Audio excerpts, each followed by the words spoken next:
President Donald Trump embarks Monday on the first major international trip of his second term, an opportunity to shore up relations with a trio of key Middle Eastern allies and prove his might as a dealmaker on the world stage. Arriving in Riyadh, Saudi Arabia, on Tuesday with stops in Doha, Qatar, and Abu Dhabi, United Arab Emirates, later in the week, the trip echoes Trump's first international foray in 2017. Now, 8 years later, President Trump will return to re-emphasize his continued vision for a proud, prosperous, and successful Middle East, where the United States and Middle Eastern nations are in cooperative relationships, and where extremism is defeated in place of commerce and cultural exchanges, Press Secretary Caroline Leavitt told reporters, casting the trip as a historic return to the Middle East. But much has changed in the global and economic world order since Trump's first-term sojourn. The president has dramatically reimagined and reshaped the U.S. role in the world in his first months in office, and the Russia-Ukraine and Israel-Hamas wars have upended stability in Europe and the Middle East. Still, the trip offers Trump the chance to notch a few economic wins, revel in the pomp and circumstance of presidential visits, and highlight deepening partnerships. And what goes unmentioned on the trip may prove just as important as what is said. Here's what we'll be watching on Trump's first big trip abroad. Pomp and circumstance. Trump's counterparts are likely to roll out the literal and figurative red carpet for the American president. In 2017, Trump's likeness was projected onto the side of the Ritz-Carlton Hotel in Riyadh, and there could be similar efforts to welcome the American president this time by world leaders seen as friendly to the Trump administration. This is his happy place. His hosts will be generous and hospitable. They'll be keen to make deals. They'll flatter him and not criticize him. And they'll treat his family members as past and future business partners, said John Alterman, director of the Middle East program at the Center for Strategic and International Studies. Trump is also expected to visit with service members at the U.S. Air Base in Qatar, Leavitt said.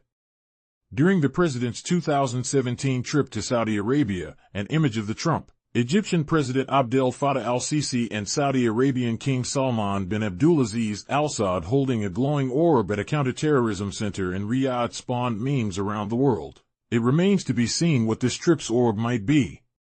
The president's top priority this week is to procure economic agreements with Saudi Arabia, Qatar, and the United Arab Emirates that would enhance their investments in America, multiple Trump administration officials said. The main purpose of the trip will be to give the president some wins. Trade and investment deals will be announced that will burnish the president's image as a negotiator. Big numbers will emerge. Precedents will be established with applicability to the rest of the world, Alterman said, predicting some deals in the artificial intelligence and cryptocurrency spheres. Experts expect Trump to pressure his counterparts to bring down the price of oil, an effort by the president to make good on a key campaign promise to lower everyday costs, though it's unclear how much progress could be made on this front. There's also the broader symbolism of the trip, highlighting the close ties and alliances between the countries and the Trump administration, particularly as diplomatic mediators with foreign adversaries. Qatar, for instance, has been a key mediator between Israel, Hamas, and the U.S. as the Trump administration pushes for a hostage release and ceasefire deal. And Saudi Arabia has been a key interlocutor with Russia as Trump's team pushes for an end to the war in Ukraine.